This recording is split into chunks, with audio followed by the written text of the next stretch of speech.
भारत देश की आजादी को 60वां वर्ष शुरू हो गया है। हमारे देश में परंपरा और मान्यता के अनुसार षष्ठी पूर्ति हुआ करती है। जब किसी परिवार में किसी नागरिक की उम्र 60 वर्ष हो जाती है तो उसकी षष्ठी पूर्ति का कार्यक्रम होता है। मैं भी ऐसा ही मानता हूं कि अपने देश की आजादी की षष्ठी पूर्ति मनाई जाए, लेकिन ये एक विशेष तरीके से। वो विशेष तरीका क्या या विशेष बात क्या? हमारा देश जिस आजादी के 60वें साल में प्रवेश कर रहा है, उस आजादी के सबसे बड़ा कारण था हमारी गुलामी। उस गुलामी की कुछ मान्यताएं, उनका विश्लेषण हम करें इस आजादी के 60वें साल में। ऐसी दृष्टि से मैं आपसे कुछ संवाद करना चाहता हूं। हम सब जानते हैं कि काफी लंबे समय तक हम अंग्रेजों के गुलाम रहे।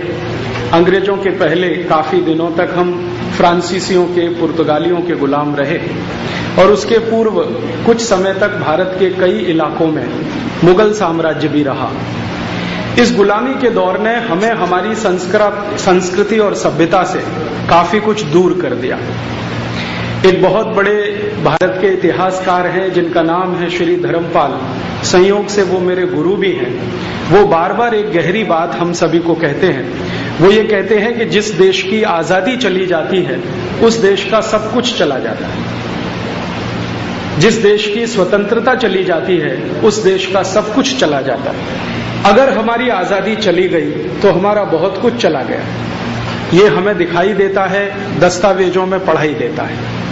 जिस देश की आजादी चली जाए उसकी सभ्यता, उसकी संस्कृति, उसकी परंपरा, उसकी मान्यता, उसका रहन सहन, उसका खान पान, उसका जीवन जीने की शैली, उसका आचार विचार, ये सब चला जाता है। गुलामी का सबसे बड़ा अभिशाप होता है अपनी हर चीज से वंचित हो जाना। दुर्भाग्य से भारत दुनिया में अकेला ऐसा देश है जिसकी गुलामी बहुत लंबे समय तक चली है। अलग अलग समय पर अलग अलग देश गुलाम हुए, लेकिन उनकी गुलामी लंबी नहीं रही। कोई देश 50 वर्ष में आजाद हो गया, कोई 60-70 वर्ष में आजाद हो गया, ज्यादा से ज्यादा कोई 100 वर्षों में आजाद हो गया। लेकिन भारत अकेला ऐसा देश है जिसको आजाद होने में सैकड़ों वर्ष लगे। अब गुलामी लंबी चली तो हमारी सभ्यता और संस्कृति से हमारा वंचन भी बहुत लंबा चला। भूल गए हम हमारी सभ्यता और संस्कृति को। और दुर्भाग्य दूसरा हमारा ये हुआ कि जिन देशों ने हमको गुलाम बनाया, जिन जातियों ने हमको गुलाम बनाया, उन जातियों की, उन देशों की बहुत सारी अपसंस्कृति और असभ्यता को हमने अपने जीवन में स्वीकार कर लिया। कई बार तो हम ये तय नहीं कर पाते हैं कि हम अपने जीवन में जो कर रहे हैं वो भारतीय है या अभारतीय है, भारतीय है या विदेशी है, वो करने लायक है या छोड़ने लायक है। कई बार हम ये तय नहीं कर पाते। कारण क्या है?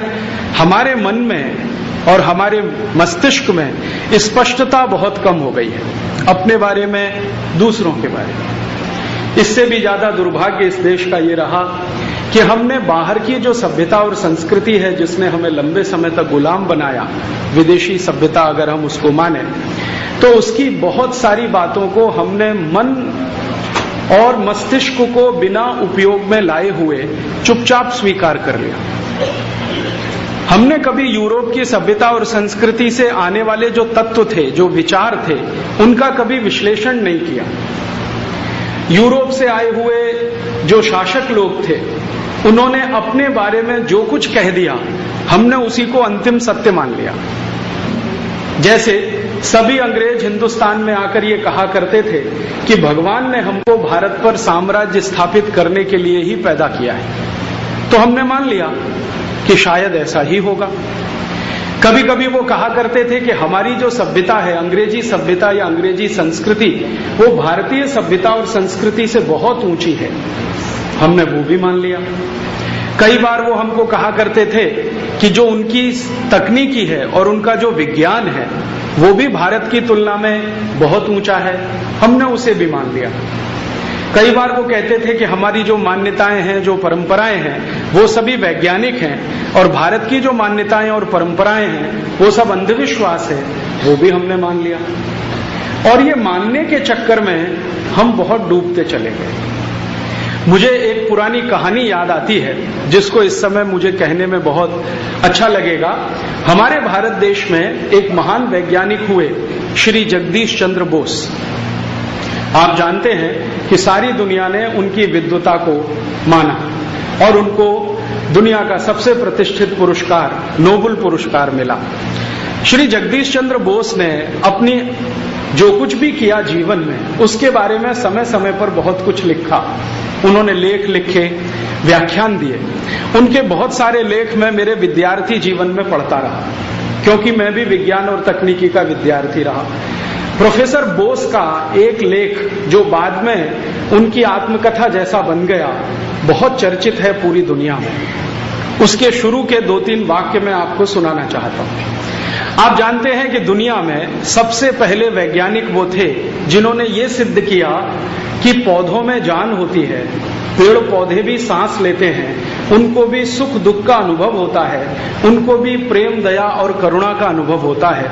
जैसे मनुष्य को होता है वैसे ही पौधों को होता है। ये सत्यापित करने वाले, सिद्ध करने वाले वो पहले वैज्ञानिक बने।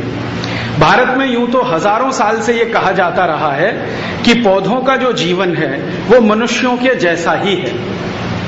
जैसे हम किसी बच्चे को बड़ा करते हैं वैसे ही कोई वृक्ष भी बड़ा होता है। जिस तरह से बच्चा सुख दुख प्रेम करुणा दया का अनुभव करता है वैसे ही वृक्ष करता है। ये हमारे देश में हजारों वर्ष पहले एक बड़ा शास्त्र लिखा गया, वृक्ष आयुर्वेद। उसमें कहा गया, वृक्ष आयुर्वेद में जिन्होंने ये कहा वो एक बड़े महान ऋषि थे, उनका नाम था भरद्वाज। भरद्वाज ऋषि का नाम हम सब जानते हैं। उन्होंने सबसे पहले ये कहा भारत में कि पेड़ पौधों का जीवन वैसा ही होता है जैसे मनुष्यों का होता है। और ऋषि भारद्वाज का जो समय है वो आज से लगभग 3.5 से 4,000 साल पहले का है। तो ये जो महान ऋषि पहले बोल गए उसको श्री जगदीश चंद्र बोस ने आधुनिक विज्ञान के सिद्धांत और तर्कों पर सिद्ध कर दिया और इसीलिए उनको नोबेल पुरस्कार मिला। उन्होंने जो लेख लिखा है उसके कुछ वाक्य हैं जो आप कभी मत भूलना। वो ये कहते हैं कि जब मैं ये प्रयोग कर रहा था कि पौधों में जान होती है, पौधे सांस लेते हैं, उनको दया प्रेम करुणा का अनुभव होता है, तो मैंने एक प्रयोग किया और वो प्रयोग ये था कि उन्होंने अपने घर में कुछ पौधे लगाए और उनके 2 हिस्से कर दिए। एक हिस्से में कुछ पौधे, दूसरे हिस्से में कुछ पौधे। प्रोफेसर बोस लिखते हैं कि मैं रोज सवेरे उठता था और एक हिस्से के पौधों के सामने जाके भरपूर गालियां देता था। गालियां कैसी देता था? तुम निकम्मे हो, तुम नकारा हो, तुम नालायक हो, तुमसे कुछ हो नहीं सकता, तुम बहुत कुरूप हो, तुम्हारी त्वचा का रंग खराब है, तुम में कोई गुण नहीं है, दुर्गुण ही दुर्गुण भरे हुए हैं। सारी गालियां उनको वो देते थे। थोड़ी देर के बाद वो दूसरे हिस्से के पौधों के पास आते थे और उनको कहते थे कि तुम बहुत सुंदर हो, तुम बहुत अच्छे हो, तुम्हारे गुण बहुत अच्छे हैं, तुम्हारा रंग बहुत अच्छा है, तुम बहुत अच्छे दिखते हो, तुम्हारे इतने सारे गुणों का मैं मेरे जीवन में कोशिश कर रहा हूं आचरण करने का। तो दूसरे हिस्से के पौधों के सामने वो कुछ अच्छी अच्छी बातें करते थे। परिणाम क्या हुआ? खुद प्रोफेसर बोस कहते हैं कि थोड़े दिन के बाद उन्होंने देखना शुरू किया कि जिन पौधों को वो गालियां देते थे वो मुरझाते चले गए, खत्म होते चले गए और थोड़े दिन के बाद पूरे सूख गए। और जिन पौधों को उन्होंने बखान किया था उनके गुणों का, सद्गुणों का और अच्छा बोला था, वो पौधे हरे भरे रहे और बहुत तेजी से उनका विकास हुआ। प्रोफेसर बोस ने यह समझाया कि अगर पौधों के सामने हम उनके अवगुणों की चर्चा करें और हर समय उनको निकम्मा, नालायक और बेकार सिद्ध करें तो वो भी मुरझा जाते हैं। मैंने प्रोफेसर बोस की इस बात को आज के व्याख्यान का आधार बनाया है। अंग्रेजों ने 200-250 साल हमारे साथ यही किया। तुम नालायक हो, निकम्मे हो, नकारा हो, तुम्हारी त्वचा काली है, तुम्हारे गुण खराब हैं, तुमको सभ्यता नहीं आती, तुमको संस्कृति नहीं आती, हम गोरे हैं, बहुत अच्छे हैं, सभ्यता हमारे पास है, संस्कृति हमारे पास है, सद्गुण हमारे पास है, हम भगवान के दूत हैं, भगवान ने सीधे हमको भारत पर राज्य स्थापित करने के लिए भेजा है। ये वो हमको 250 साल कहते रहे। जो प्रोफेसर बोस के पौधे कुछ महीने ही गालियां सुनने के बाद मुरझा गए, तो भारतवासी तो 250 साल ये गालियां सुनते रहे, उनका क्या हुआ होगा जरा कल्पना करिए, क्या हुआ होगा। वो तो बिल्कुल आत्महीनता की स्थिति में आ गए। उन्होंने तो ये मानना ही बंद कर दिया कि हमारे देश में कुछ अच्छा भी है, हमारी सभ्यता में, संस्कृति में कुछ बेहतर भी है, हमारे पास कुछ सद्गुण भी हैं। ये मानना ही हमने बंद कर दिया। और ये गिरावट और आत्महीनता इतनी इतनी इतनी नीचे गिर गई कि हमारे देश का जो शासक वर्ग है उसके अंदर कूट कूट कर भर गई। और समय समय पर हमारे देश के शासक वर्ग ने बार बार हमको ये याद दिलाया कि देखो, अंग्रेज बहुत अच्छे थे जो हमको शिक्षा दे गए, अंग्रेज बहुत अच्छे थे जो हमको टेक्नोलॉजी दे गए, अंग्रेज बहुत अच्छे थे जो हमको विज्ञान सिखा गए, अंग्रेज बहुत अच्छे थे जो हमको सभ्यता सिखा गए। और ये शासक वर्ग हमारा पिछले 59 साल से यही गा रहा है। अब वो ये कहते हैं कि चूंकि अंग्रेज बहुत अच्छे थे, सभ्यता अच्छी थी, संस्कृति अच्छी थी, तो उनके यहां से जो कुछ भी आएगा वो सब अच्छा होगा।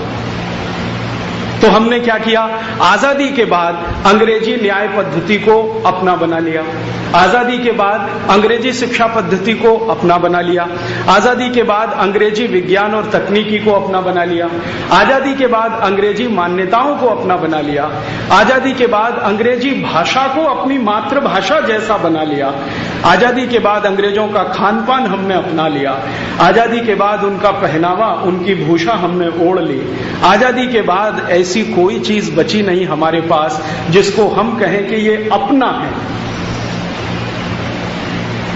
अब मुश्किल क्या हुई कि हमने ये बिना सोचे समझे हमारे शासक वर्ग के कहने पर अपना तो लिया, लेकिन अंदर से जो हमारा दिल है, जो हमारी आत्मा है, उसकी जड़ें कहीं थोड़ी बहुत भारतीय संस्कार में डूबी हुई हैं, तो हमारी खिचड़ी बन गई।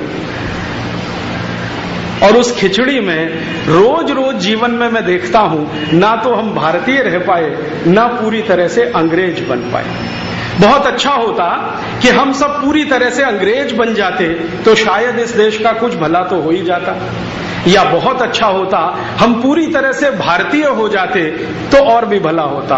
अब हम ना अंग्रेज हैं ना भारतीय हैं, हमारी खिचड़ी हो गई है, हमारा कचूमर बन गया है, हमारा सलाद बन गया है, या मिक्स्ड वेजिटेबल हो गया है, या मिक्स फ्रूट हो गया है, जो कुछ आप कहें, ये हमारे जीवन में आया।